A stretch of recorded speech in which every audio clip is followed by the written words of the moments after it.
Good afternoon दोस्तों। जैसे ये प्यारा सा क्वेश्चन जेईई एडवांस में पूछा गया है कि स्ट्रेट लाइन जो एक पॉइंट है 13, 2 XYZ कोऑर्डिनेट डिवाइस जो कि पैरेलल है इस लाइन के, इसके पैरेलल है और इंटरसेक्ट करता है प्लेन को at point Q. Another straight line which passes through a point Q which is perpendicular to the L1 intersect the plane L2 2x - y + z = -4 at the point R which of the following is true. इसमें से कौन सा correct है? तो ये JEE advance 2024 का question है जो कि पेपर में आया हुआ है और इसे हम सॉल्व करते हैं। तो इसे हम काफ़ी प्यारा सा क्वेश्चन है, इसे सॉल्व करते हैं। तो हम सॉल्यूशन की तरफ प्रोसीड कर रहे हैं कि स्ट्रेट लाइन पॉइंट P से पास कर रहा है, तो x - 1 जो कि है पैरेलल है, तो इसका यही हो जाएगा डायरेक्शन कोसाइन। तो y - 3, तो डायरेक्शन कोसाइन z - 2/1। तो आप जानते हैं x - x1 by y2 - y1 ये जो फार्मूला होता है। तो यहाँ पे डायरेक्शन कोसाइन जो इसके पैरेलल है तो इसलिए हम ये पुट कर देंगे, और ये पॉइंट से पास कर रहा है तो इसलिए हम यहाँ पे पुट करेंगे। और यह कह रहा है कि एक इंटरसेक्ट कर रहा है इस प्लेन पे, तो एक जनरल पॉइंट के लिए हम कुछ भी मान सकते हैं। तो हम जनरल पॉइंट मान लेते हैं म्यू मान लेते हैं। तो एक कोई भी जनरल पॉइंट x के लिए क्या हो जाएगा, μ+1। y के लिए पॉइंट क्या हो जाएगा, 2μ+3। z के लिए क्या हो जाएगा, μ+2। जो इंटरसेक्ट कर रहा है प्लेन पे, तो उस प्लेन पे हम यदि पुट कर दें तो L1 का हमको दिया हुआ इक्वेशन उस प्लेन का x - y + 3z = 6। तो इस प्लेन पे यदि हम पुट कर दें तो μ+1 - y का क्या हो जाएगा, 2μ+3 z का कोऑर्डिनेट μ+2 = 6। तो क्या हो जाएगा, म्यू का वैल्यू μ+1 - 2μ - 3 + 3μ + 6 = 6।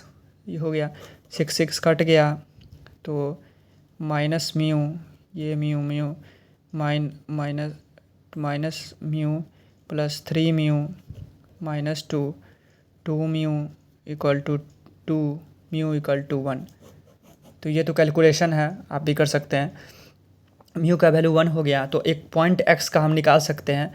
तो x का वैल्यू क्या हो जाएगा, म्यू 1 + 1। y का वैल्यू क्या हो जाएगा, 2μ + 3 = 3 2 5 हो जाएगा y का।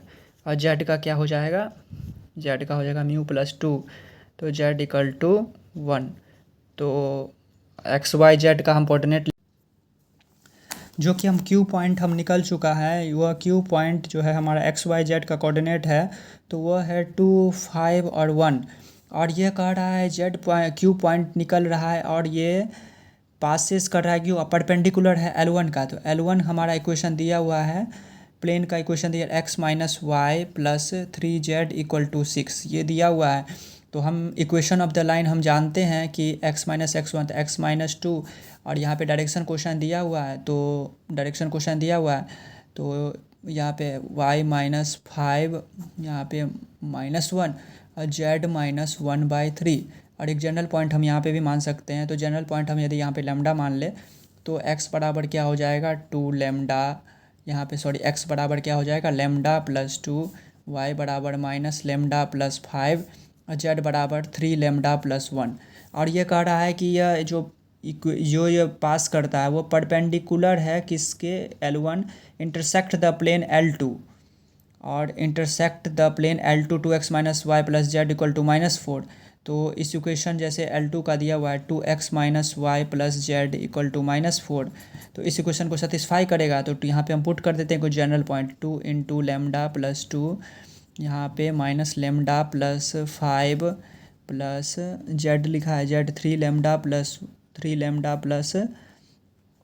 लैम्डा प्लस z माइनस, एक मिनट, तो पुट करेंगे तो सॉरी z का वैल्यू यहाँ पे 3 दिया हुआ है, तो यहाँ पे 3 पुट कर देंगे। तो जब ये कैलकुलेशन मिस्टेक है, तो z यहाँ पे 3 हो गया, तो जब लैम्डा + 3 हो जाएगा तो यहाँ पे पुट कर देंगे 3 लैम्डा + 3 = -4।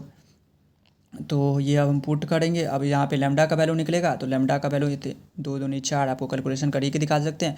2 दूनी 4, इधर हो गया -5 + 3 लैम्डा + 3 = -4।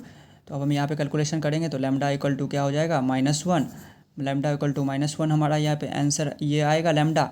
तो हम इसका पॉइंट निकाल सकते हैं। तो पॉइंट हमारा क्या हो जाएगा, एक्स का वैल्यू हो जाएगा, तो एक्स का वैल्यू हो जाएगा -1, वाई का वैल्यू हो जाएगा 6, जेड इक्वल टू हो जाएगा 3 lambda plus 3, Z equal to 0 लगभग आ रहा है, तो जेड इक्वल टू 0 आ रहा है। तो ये पॉइंट हमारा का -1, 6 और 0 ये आ गया हमारा। तो हम देखते हैं अब क्या, तो अब हम इसे सॉल्व करेंगे। तो यहाँ पे मिस्टेक हो गया है। तो यहाँ पे यदि हम यहाँ पे -1 + 2 यहाँ पे, तो एक्स वैल्यू 1 हो जाएगा, तो यहाँ पे +1 आ जाएगा।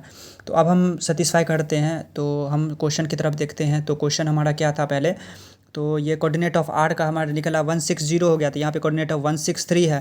तो ये तो हमारा गलत ही हो जाएगा, ये ऑप्शन गलत हो जाएगा। देखो, तो length of the line P Q हम निकालेंगे। तो पी क्यू के लिए हम निकालते हैं।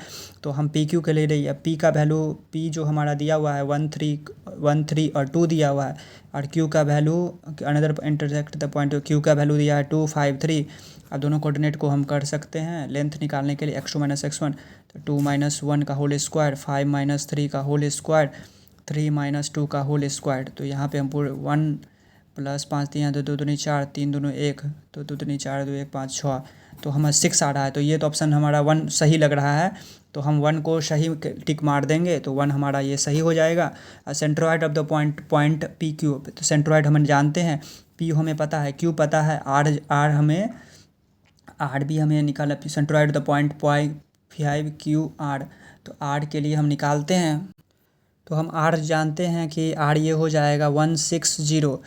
तो हम सेंट्रोइड के लिए फार्मूला जानते हैं, x1 + x2 + x3, x1 + x2 + x3/3, y1 + y2 + y3/3। तो हम जानते हैं, तो x1 हमारा पुट कर देंगे। तो 1 + 2 + 1, तो 1 + 2 + 1/3, और ये हो जाएगा 3 + 5 + 6/3, 2 + 3 + 0/3। तो क्या कहते हैं, 2 4 4/3, 5 3 8 8 6 14/3, और ये 5/3। तो ये हमारा आ जाएगा। तो हम इस ऑप्शन को भी सही मान सकते हैं, 3 का ऑप्शन। तो क्यों गलत ही है, आर 4th का ऑप्शन देखते हैं। तो पी क्यू तो हमें पता है ये √6 है, पी क्यू तो पता ही है √6 है। और क्यू आर हम निकाल के देखते हैं। तो क्यू आर हम यदि निकाल के देखते हैं, तो क्यू आर का कोऑर्डिनेट हमें तो पता ही है। तो √2 + 2 - 1 का होल स्क्वायर, 5 - 6 का होल स्क्वायर, 3 - 0 का होल स्क्वायर। तो हम कैलकुलेशन करते हैं। तो 1 + 1 + 3 × 9, 9 2 12, 9 10 11, √11। तो पी क्यू आर हो गया हमारा, पी क्यू आ गया, क्यू आर हो गया। तो हम अब पी आर निकाल सकते हैं। तो पी आर के लिए क्या हो जाएगा, 1 - 1 का होल स्क्वायर, 3 - 6 का होल स्क्वायर, +2 - 0 का होल स्क्वायर। तो 1 0 3 दिया, 3 स्क्वायर + 2 स्क्वायर, 9 + 4 √13। तो ऐसा तो कहीं आ नहीं रहा है। तो ये तो √6 + √11 + √13 ये हमको दिख रहा है। अब उसके लिए हम ऑप्शन पर यहाँ पे जाते हैं। तो ऐसा तो ऑप्शन दिया ही नहीं हुआ है, तो ये ऑप्शन गलत हो गया। तो हमारा 1 और 3 आर सही, करेक्ट। Thank you. जय हिंद, जय भारत।